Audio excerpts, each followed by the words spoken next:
What's up, fight fans? Welcome back to the MMA Savvy Podcast. It's your favorite host, Ari Weiss, and today we'll be discussing UFC Fight Night Imavov versus Bahalyo that went down Saturday night in Paris. Then we'll deep dive the middleweight division and analyze what's next for the champion Chimaev. Then we'll also preview Noche UFC, Lopes versus Silva that goes down Saturday night in San Antonio in standard Savvy fashion. We'll go through the card, break down all the big fights, and analyze what's next for the winning fighters. So with that, let's go straight to the card and get rolling.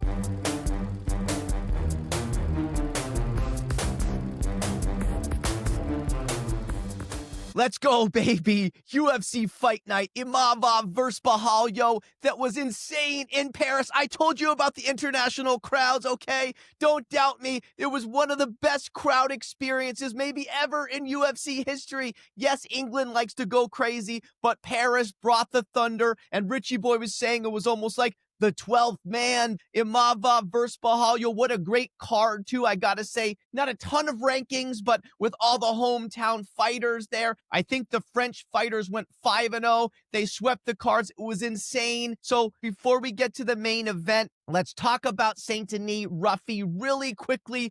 Lightweight fight 13 versus 15 in the world. And I gotta say, where was Ruffy, baby? Was Saint Denis that good? First round starts, Saint Denis gets the takedown, and then you're thinking, okay, Ruffy, he is a jiu-jitsu black belt, right? And I thought he'd be able to get up a lot easier. He did get up multiple times, but he didn't look that deadly on the ground. It looked like Saint Denis was controlling him pretty well. Saint Denis gets round one, and then weirdly in round two, Ruffy was so worried about the takedowns that he didn't really look comfortable on the feet. He never really went for it with his hands, and he didn't circle away. He kept getting cornered, and Saint Denis got him down and gets the submission. It was a total domination from Saint Denis. Where was Ruffy here? I was a little bit shocked. You know, Richie Boy and I took Ruffy, but hats off to Saint Denis. He's a player still in that lightweight division, and now he should probably get someone in that 9 to 12 ranking area.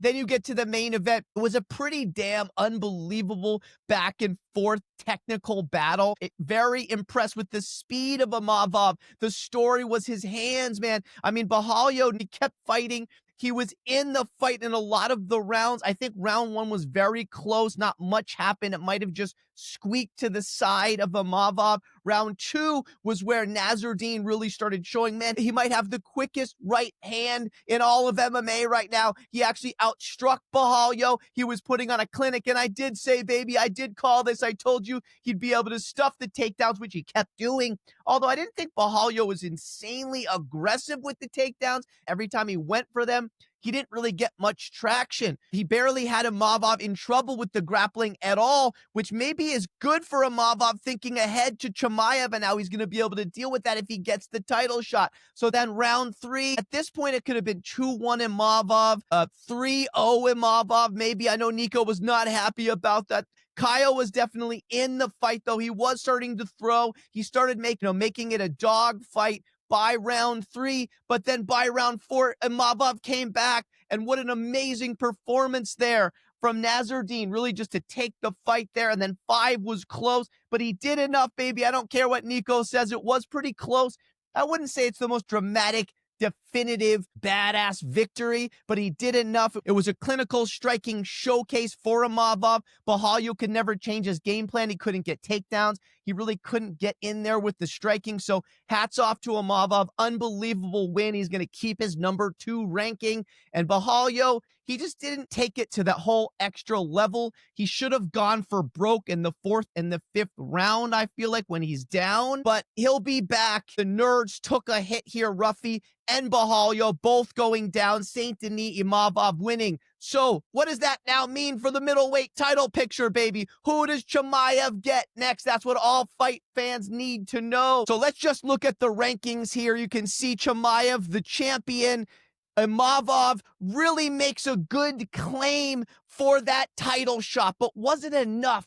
Was it a super impactful win? He did enough to get the W, but are you leaving that fight saying, oh my God, he's the clear cut? Yes, give him Chimaev right away. Maybe. I think he did enough, and he did showcase he can deal with elite level grappling, although I didn't know if Bahalyo really went for broke with the grappling, but it still showed that, hey, he's got great takedown defense. He never got one takedown. Does it go to Imavov?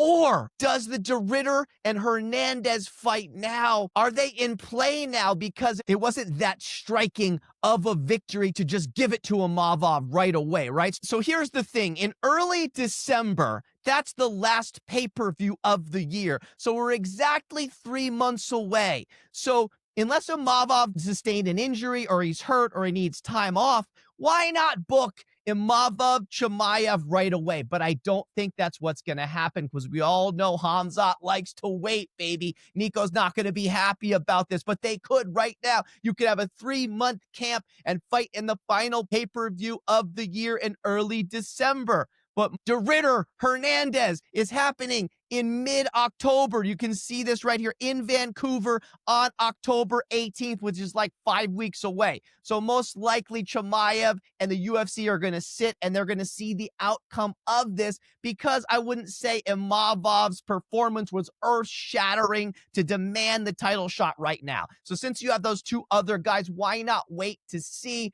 what they deliver? Does Fluffy come in and mop the floor with De Ridder, or does De Ridder shock the world again and take out another American wrestling superstar? So you're going to see De Ridder is number 4 in the world, Hernandez is number 6 in the world, and this could now be for the title eliminator if they don't want to give it to Imavov right away.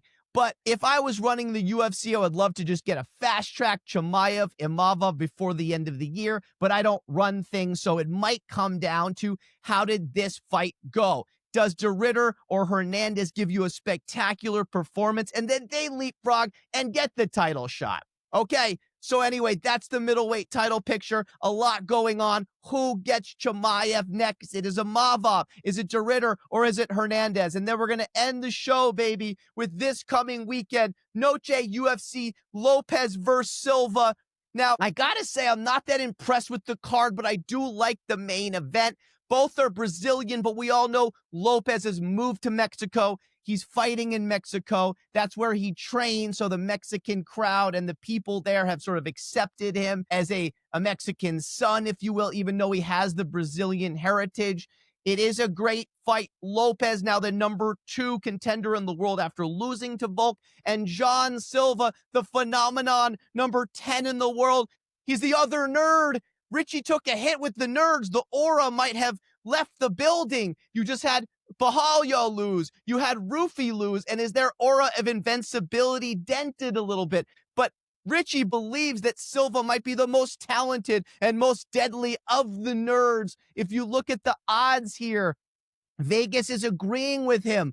John Silva is minus 270. Diego Lopes, he's a plus 220. So Vegas likes Silva here. It's going to be a great fight. Lopes looked a little bit more human against Volkanovski, but he did rally. He did even have Volk hurt late in that 3rd and that 4th round. It's going to be unbelievable, but Silva looked just so good against Mitchell. But that's Mitchell. He hasn't had the high-level talent, and that's what I was saying about Ruffy before this big fight here. So, Nico, going out on a limb and taking the underdog Lopes. Richie, he's going to take Silva, but I'm going to follow here and go with the nerds and side with Richie. I think Silva does enough. Lopes, after that loss to Volk, is he reeling a little bit? And Silva just looks so calm and collected, and his striking looks legendary. This will be a great fight.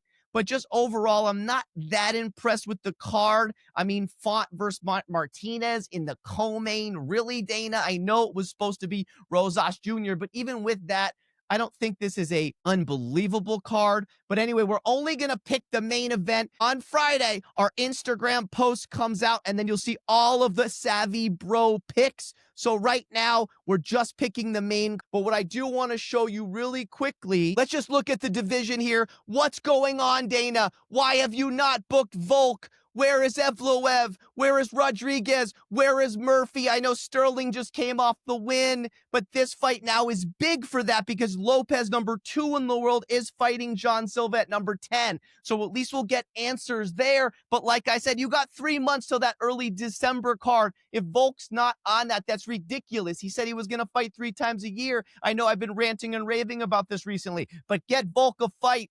Figure out, is it Rodriguez? Is it Evloev? Is it Murphy? Get that booked because then let's say Silva does win this fight and he beats Lopes, he'll be right there in the number 2 spot in the world, and then maybe he could leapfrog people, but I don't think that will probably happen unless it's a crazy early finish or something spectacular. But I just wanted to show how big this fight is for the featherweight division. Okay, that's it for this week. Thank you for listening to the MMA Savvy Podcast, the world's top place for MMA content. If you love these weekly episodes, make sure to hit subscribe. And if you're a real MMA enthusiast, check out the old MMA Savvy videos on our page. You might see some UFC legends pop up, such as Nick Diaz, Ronda Rousey, and John Jones. The old channel has been revived, and we couldn't be more excited. So please subscribe, follow, comment, like, share, and blast on all of our social channels. We're blasting hard on the talk, we're heavy on the gram, and we're going crazy on the tube. That's at MMA Savvy. And make sure to comment and challenge our takes if you have disagreements. We love the comments and interactions with the fans. So with that, stay savvy, fight fans.